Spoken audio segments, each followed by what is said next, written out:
sampah lu bawa. Nggak boleh kayak gitu, bawa. Beda. Beda. Ya. Kalian sadar gak sih? Satu bungkus sampah plastik yang kalian buang sembarangan itu bisa bertahan selama 400 tahun.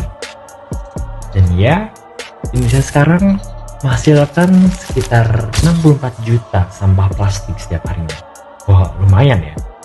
Dan jujur, masyarakat sekarang masih kurang sadar akan pentingnya buang sampah pada tempatnya. Tapi tenang, video ini bukan untuk nyalain kalian. Ya, video ini bertujuan untuk edukasi tentang pentingnya buang sampah pada tempatnya.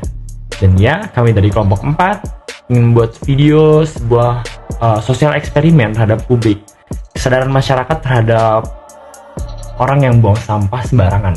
Oke, bagaimana kesuarannya? Kita simak video berikut ini. Let's see. Dihujat-hujat, dihina-hina, saya juga diam. Tetapi hari ini di Jogja saya sampaikan saya akan lawan.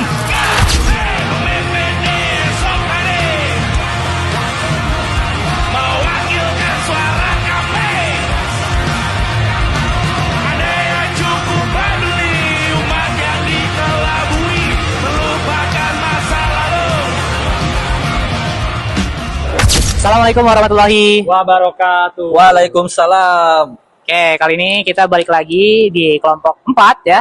Untuk materinya sendiri kita itu tentang gimana sih sosial eksperimennya ya. Sosial eksperimen itu tentang respon masyarakat terhadap penegakan hukum atau kayak simpelnya orang-orang ini punya awareness gak sih terhadap hukum yang udah ada. Kita ambil paling gampangnya apa?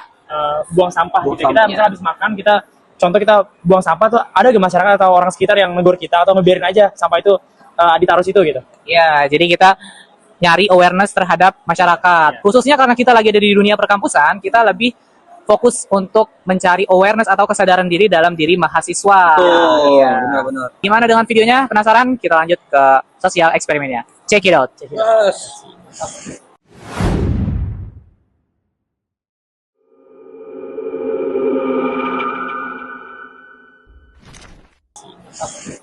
Gimana kita? Makan-makan. Ya, ya.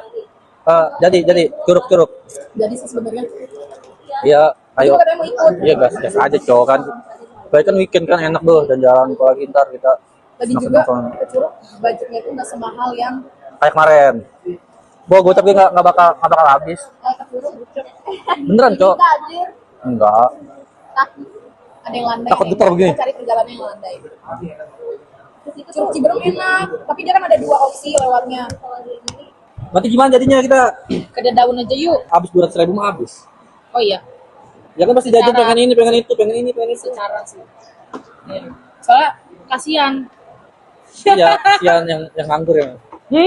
Oh gitu.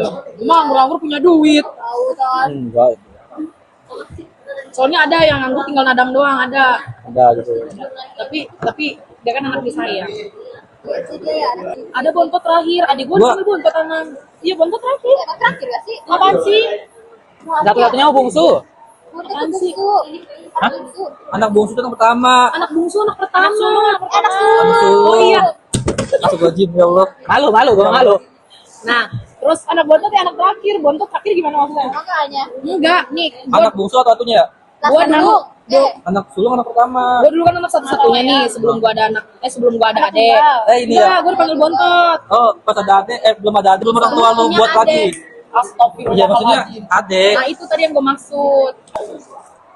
Udah.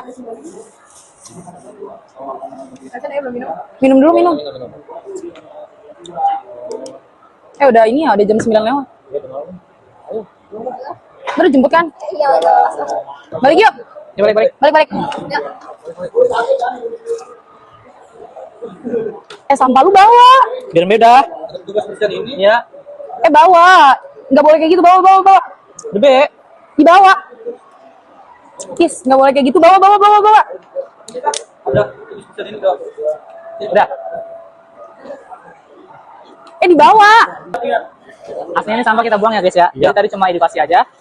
Dan kalau dilihat dari awareness mahasiswanya, itu sudah cukup ada awareness karena peduli tentang lingkungan supaya bisa bersih ya guys ya. Dan tidak mengandalkan petugas kebersihan. Benar. Jadi mindsetnya udah beda ya guys ya. Oke. Oke. Terima kasih. Salam olahraga. Salam olahraga. Halo, saya dengan Apriansyah. Saya dengan siapa nih?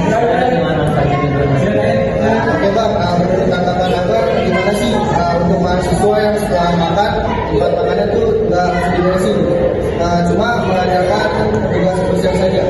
Kalau menurut saya sih kalau cuma dari kebersihan ya mahasiswanya itu harus sadar gitu kan kita lagi di lingkup pelajaran, jadi ketika sekolah sedang kotor kan jadi nggak nyaman di kelas belajar, jadi kita harus membedakan itu dengan keadaan sampah. Jadi sebisa mungkin kalau misalkan ada sampah di luar.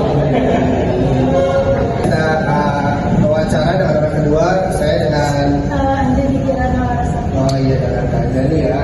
Saya ingin bertanya, tanggapan dari Kak Anjani apa sih kalau mahasiswa setelah makan tidak dibereskan lagi dan hanya mengadakan petugas kebersihan saja? Kalau menurut saya itu agak kurang etis ya, soalnya kan kebersihan itu sebagai kepentingan. Jadi seharusnya ya dengan kesadaran sendiri aja. Tapi menurut saya itu hak mahasiswa sih, soalnya kan kita semua udah bayar ya. Jadi itu sudah tugas dan tanggung jawabnya tugas kebersihan. Tapi ya balik lagi itu seharusnya dari kesadaran diri kita masing-masing buat menjaga kebersihan sekitar. Oh baik, berarti itu aja ya dari tanggapan Kak Anjani. Terima kasih Kak Anjani. Kali ini kita melihat dari sudut pandang pembersihnya ya, bersih daripada sampah-sampah yang dibiarkan oleh mahasiswa. Menurut abang pribadi kira-kira gimana tanggapan terhadap mahasiswa yang dibiarkan untuk saya sendiri sebagai pelaku ataupun dari segi pelayanan yang di Jepang, khususnya di Fakultas Komunikasi, itu sangat sayangkan untuk mahasiswa yang notabene sekarang juga tahap pendidikan mahasiswa, apalagi mahasiswa yang dari apa ya, yang bisa dikatakan absen atau yang merupakan di mana harus menjadi contoh bagi semuanya dan harus pola pikir atau cara pandang juga harus diubah dari hal kecil. Contoh aja di dalam kelas, dari ruangan media ataupun bertemu yang pendidikan untuk mencari ilmu, tapi malah menggunakan sedemikian rupa. Tapi menurut aku pribadi dari 1 sampai 10 mahasiswa itu kira-kira yang dibikin sampah itu ada berapa? Disiplin terhadap sampah dari 1 sampai 10, 2. Jadi masih banyak mahasiswa yang kurang terhadap sampah ini. Baik itu dia tanggapan dari pemberinya langsung. Kami harap untuk kepada mahasiswa, khususnya bagi mereka, bagi kalian, bagi kita semua yang masih kurang kesadarannya untuk ditingkatkan, karena demi kenyamanan bersama bukan hanya untuk mengandalkan, tapi yang termasuk daripada kesadaran.